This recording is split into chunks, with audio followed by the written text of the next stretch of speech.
The last signal. No one in the Orion arm remembered who first called humanity weak. Maybe it had been the Varethi with their living warships and silver blood. Maybe the priest kings of the Hollow Concord who measured intelligence by telepathic reach. Maybe the machine worlds of Kepri Prime, where emotion was classified as a biological malfunction. In the end, it didn't matter, because every civilization that mocked Earth eventually learned the same lesson. Humans survived. They survived famine, plague, bombardment, extinction-level storms, economic collapse, civil wars, planetary winters, radiation disasters, and the slow death of their own oceans. They survived while fighting each other. They survived while divided by language, religion, flags, and greed. Most species achieved unity before reaching the stars. Humanity reached the stars while still arguing on the internet.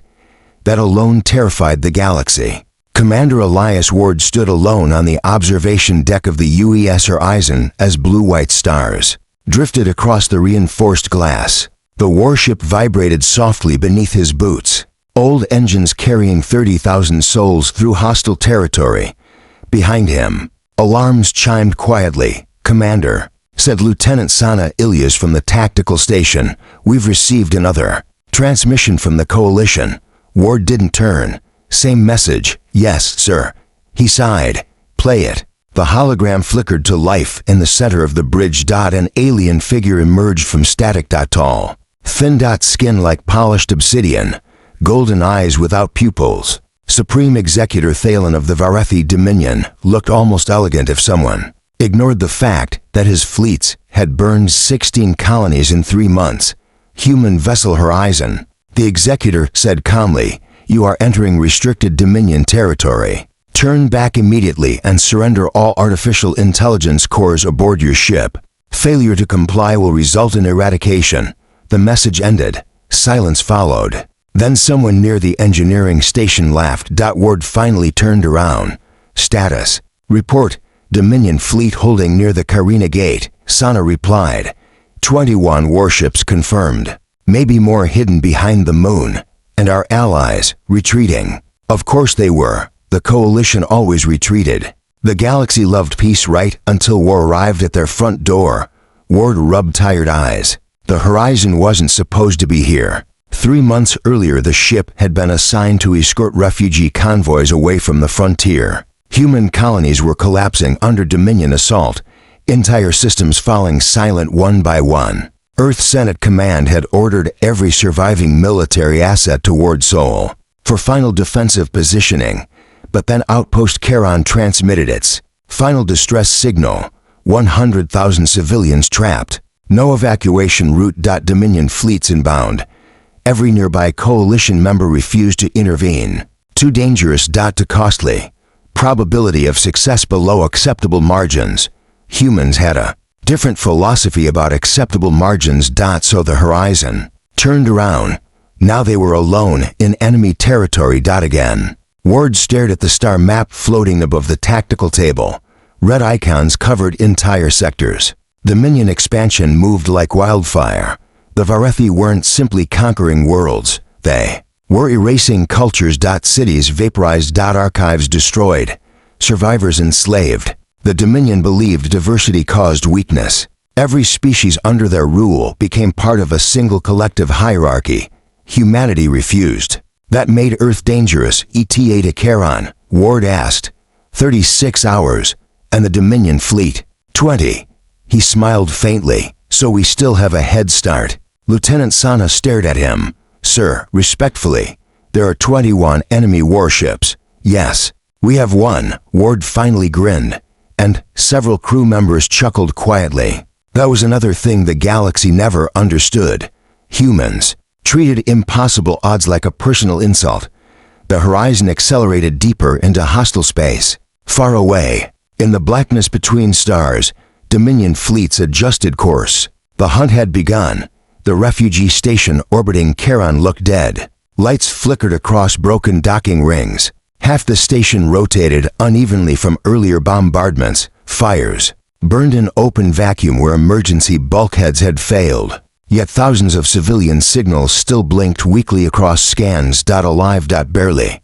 Docking Carter's unstable, Sana warned. Radiation spikes throughout sectors 4 through 9. Ward grabbed his rifle from the command rack. Prepare evacuation operations. You're leading them personally, wouldn't be the first time. It should be, Ward smirked. Lieutenant, if I start acting like a politician, you have permission to shoot me. The Marine squads laughed.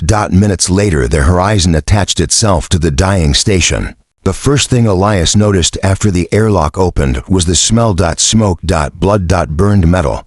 Fear. The corridor beyond looked like a battlefield hospital. Families huddled beneath failing emergency lights. Children wrapped in thermal blankets watched soldiers with exhausted eyes. Medics sprinted between wounded civilians lying on the floor.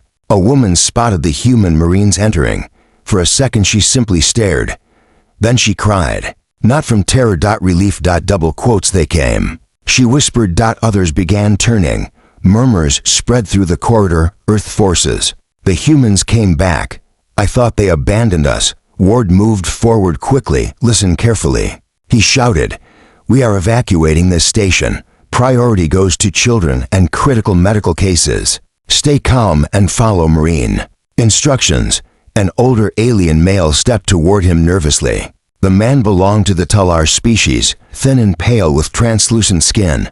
You returned, he said quietly. Ward frowned. Of course we did. The Talar looked confused. But your fleet retreated. Our fleet did. Then why are you here? Ward glanced around the ruined corridor. Because you're still alive. The alien stared at him as if the answer made no logical sense. To most species, it probably didn't. Evacuation began immediately. Human Marines carried injured civilians through collapsing passageways, while engineers fought to stabilize the station long enough for transport shuttles to operate. Every minute mattered. Dominion fleets were approaching fast. Ward entered the central operations chamber 2 hours later. The station administrator sat slumped against a console, bleeding heavily from one side. A medic rushed forward. The administrator waved him away. No time. Ward knelt beside him. How many civilians remain? 80,000, the administrator whispered. Maybe less. Ward's jaw tightened. The Horizon could carry 30,000 at maximum overload. Not 80. The administrator understood. Immediately, you cannot save everyone. Ward remained silent. Outside the cracked viewport, transport shuttles moved between ships like insects around a dying beast. The administrator coughed blood.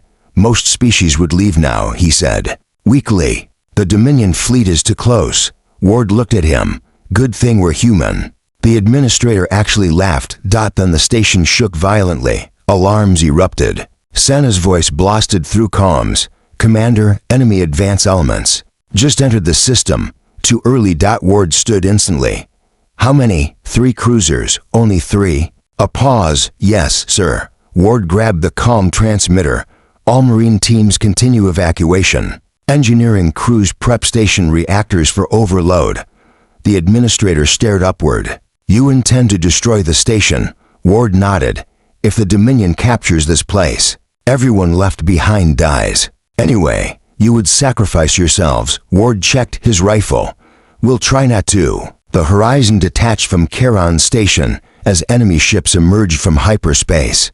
Dominion cruisers resembled massive blades drifting through darkness. Elegant. Sharp. Built for murder. The first cruiser opened fire before completing deceleration. Blue. Plasma lanced across space. The Horizon rolled hard starboard. Explosions rocked the hull. Shields at 83%. Sana reported. Return fire. Human railguns thundered. Kinetic rounds accelerated to relativistic velocity smashed into the lead cruiser. The alien vessel lost an entire side section instantly.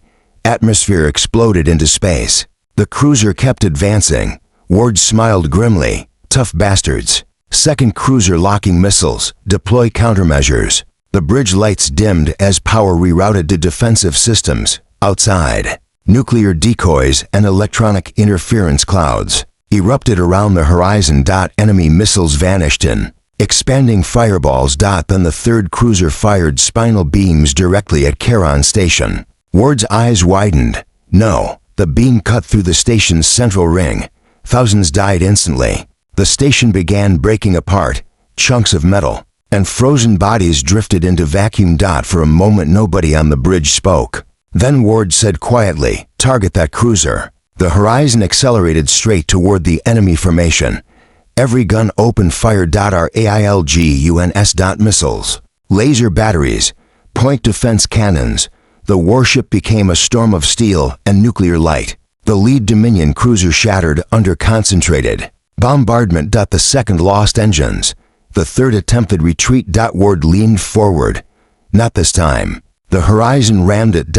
Impact alarms screamed across every deck. Human armor plating tore through alien hull structures like knives through glass. Explosions rippled outward.